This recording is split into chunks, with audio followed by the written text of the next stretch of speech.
मांगा ममता बनर्जी का। ओके, कंचना जी मैं आ रहा हूं। सतीश के सिंह, योर व्यू पॉइंट प्रधानमंत्री की आज की स्पीच पे। सतीश जी, कंचना जी आ रहा हूं। देखिए एग्जैक्टली 1 मिनट। एक हम लोगों ने मुझे भी थोड़ा समय दिया प्लीज जाए। प्लीज दीजिए सर। मैं कह रहा हूं कि देखिए हमाम साबुन का नाम सुने हैं ना, और उसके साथ हमाम में क्या क्या बोला जाता है, सब नंगे।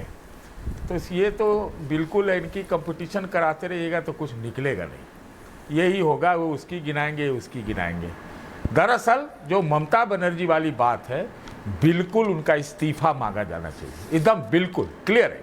लेकिन ये समाजवादी नहीं मांगेगी, भाजपा मांगेगी। भाजपा अपने वाले प्रदेशों की मुजफ्फरपुर के लेकर कुछ नहीं बोलेगी, वहाँ भी हुआ है।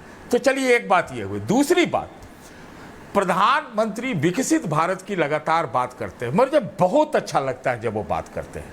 लेकिन विकसित भारत तभी होगा जब पूरे भारतीयों का विकास होगा। इससे विकास नहीं होगा कि विपक्ष के नेता को आप 5वीं पंक्ति में बैठाएं और अपने कैबिनेट मिनिस्टर को अपने अगली पंक्ति में बनाए और कहे कि ओलंपिक वाले आए हैं। इससे नहीं होगा। तीसरी बात, मैं पक्ष में हूं 1 नेशन 1 इलेक्शन के। मैं 1 नेशन 1 इलेक्शन के पक्ष में हूं, और सच बात यह है कि मैं इन्फॉर्म सिविल कोड के भी पक्ष में हूं।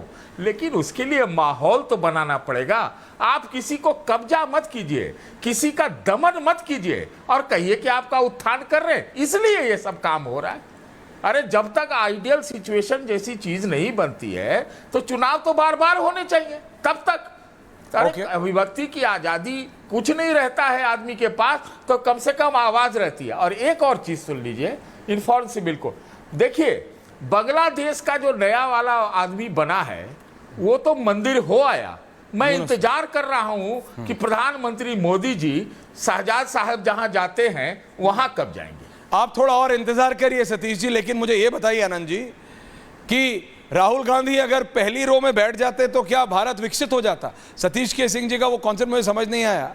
इट्स ओके अगर वो चाहते हैं कि ओलंपिक मेडल विनर्स से ज़्यादा वैल्यू या ज़्यादा प्राइम सीट राहुल गांधी जी को दी जानी चाहिए थी, तो that's his view point. But उससे भारत ना विकसित बनता और ना उनको 5वें पे डालने से जल्दी बन जाएगा। नहीं, मैं सिर्फ कह रहा हूं।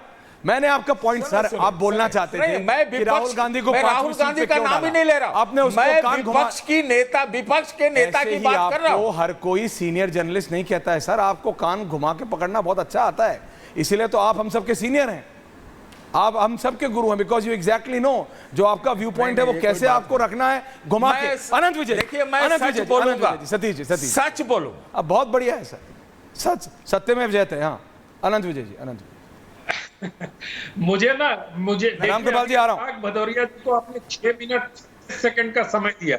वो अभी भी कह रहे हैं, वो अभी भी डिससैटिस्फाइड है। मैं क्या करूं? प्रोफेसर ऐसे हैं तो स्टूडेंट कैसे होंगे? 6 मिनट 36 सेकंड हम मत दीजिएगा। वो बड़े राष्ट्रीय दल के नेता हैं, हमें तो आप बस 2-3 मिनट दीजिए। मैंने बहुत सुना अभी। सर बोलिए।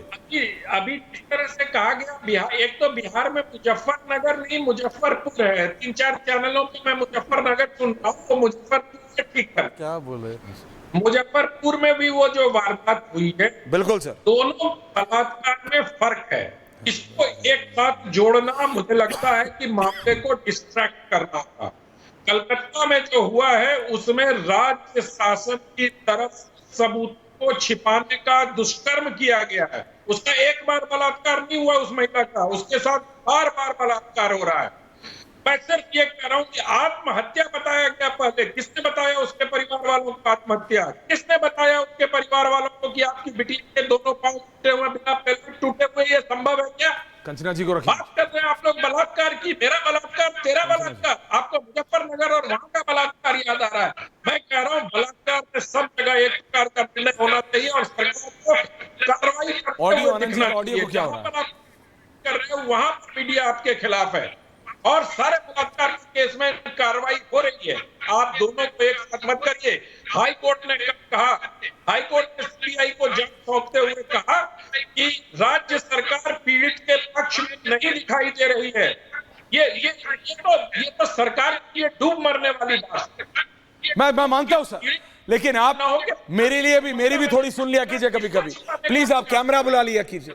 ये आपका ऑडियो बहुत गड़बड़ हो जाता है। सारी इंपॉर्टेंट डेट्स आपका और एक राहुल देव जी का। आप लोग कैमरा नहीं, आप कैमरा अलाउ करिए सर, आप कैमरा, ये ऑडियो बिल्कुल गड़बड़ है, मैं डिस्कनेक्ट करके कनेक्ट करा रहा हूं। मैं कंचना यादव जी के पास जा रहा हूं, उसके बाद रामकृपाल जी आ रहा हूं, माफी आपको इंतजार करना पड़ा है। कंचना जी, प्रधानमंत्री ने आज मुझे बताइए, राष्ट्र प्रथम का संकल्प, uniform civil code, one nation one election, 2047 तक विकसित भारत, बांग्लादेश में हिंसा रुके, विदेशी चुनौतियों से निपटना है, महिला अपराध पर लगाम, इसमें से कौन सी बात आपको अच्छी नहीं लगी कंचना जी?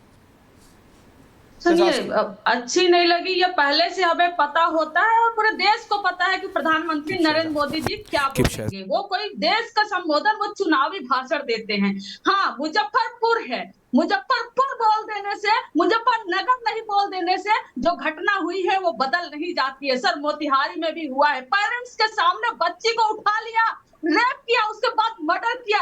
लेकिन ये सिलेक्टिव जो है ना, तेरा रेप मेरा रेप, तेरा मर्डर मेरा मर्डर, ये हम नहीं करते हैं। ये भारतीय जनता पार्टी का जो नॉर्म है, कंडीशन है, उनका जो तरीका है, ये भारतीय जनता पार्टी करती है। अगर आप 2022 में, याद होगा आपको एग्जैक्ट डेट, प्रधानमंत्री नरेंद्र मोदी जी दिल्ली के यही के लाल किला से ही जब वो भाषण देते हैं, और उसी समय कुछ घंटों के अंदर बिल्किस बानो के बलात्कारियों और अपराधियों को इन्होंने जेल से रिहा करा, और उनके विधायक जो है ना वो स्वागत करते हैं फूल माला से। वो तो सुप्रीम कोर्ट का शुक्र करिए कि फिर से उनको वापस भेजा। यही है जो बाबा राम रहीम को 7 साल में 277 दिन बाहर रखे हैं जेल के। और आप महिला सुरक्षा की बात करोगे, आपको तो शर्म आना चाहिए। सिलेक्टिव आप होते हो, मणिपुर पर नहीं बोलते हो, संदेश खाली पर बोलते हो, बिहार पर नहीं बोलते हो, बंगाल पर बोलते हो, आप प्रज्वल रेवन्ना पे तो कतई नहीं बोलते हो। आप महिला सुरक्षा की बात करोगे, आप महिला सम्मान की बात करोगे, जिस महिला पहलवानों को आपने सड़क पे घसीटा, जिससे पूरी दुनिया में नाम अपना अर्जित किया, आपने उसको सड़क पे घसीटा, आप सम्मान की बात करोगे सर। लेकिन एक चीज बड़ा अच्छा लगा और दिल को सुकून हुआ, इन्होंने सेक्युलर टर्म आज बोला प्रधानमंत्री नरेंद्र मोदी जी, जिस टर्म से इन्हें सख्त नफरत थी। 1976 में इंदिरा गांधी जी ने अमेंडमेंट करके 42nd अमेंडमेंट करके जब प्रियम्बल में सेक्युलर टर्म यूज किया, उसके खिलाफ तो पूरी संविधान ही इन्होंने बदल दी। आज इन्होंने सेक्युलर टर्म यूज किया, बहुत अच्छा लगा। लेकिन प्रधानमंत्री जी और भारतीय जनता पार्टी के प्रवक्ता जी, आपसे एक सवाल है, पूरे चुनाव में 2024 के ये ह्यूमन वॉच डॉग का रिपोर्ट है, 177 जो भाषण दिए थे, 173 भाषण मोदी जी, उसमें से 110 भाषण में एंटी मुस्लिम, एंटी मुसलमान, एंटी माइनॉरिटी कंटेंट था। ये प्रधानमंत्री नरेंद्र मोदी जी सेकुलर होने से पहले अपनी वाणी पर, अपनी भाषा, अपने अंदर, अपने हृदय में परिवर्तन करिए। जुबानी जंग तो आप बहुत करते हो, लेकिन आप काम कितना किए हो 11 साल में इस देश की जनता देखी है। तो हमें मत सिखाइए कि 1 घंटे में मोदी जी क्या बोले लाल किले से। मोदी जी जो बोले रिपीट टेलीकास्ट उसको बोलते हैं, वो हर साल वही बोलते हैं। तो जनता भी तो रिपीट ही कर रही है ना पिछली 3 बार से। अगर आप इसको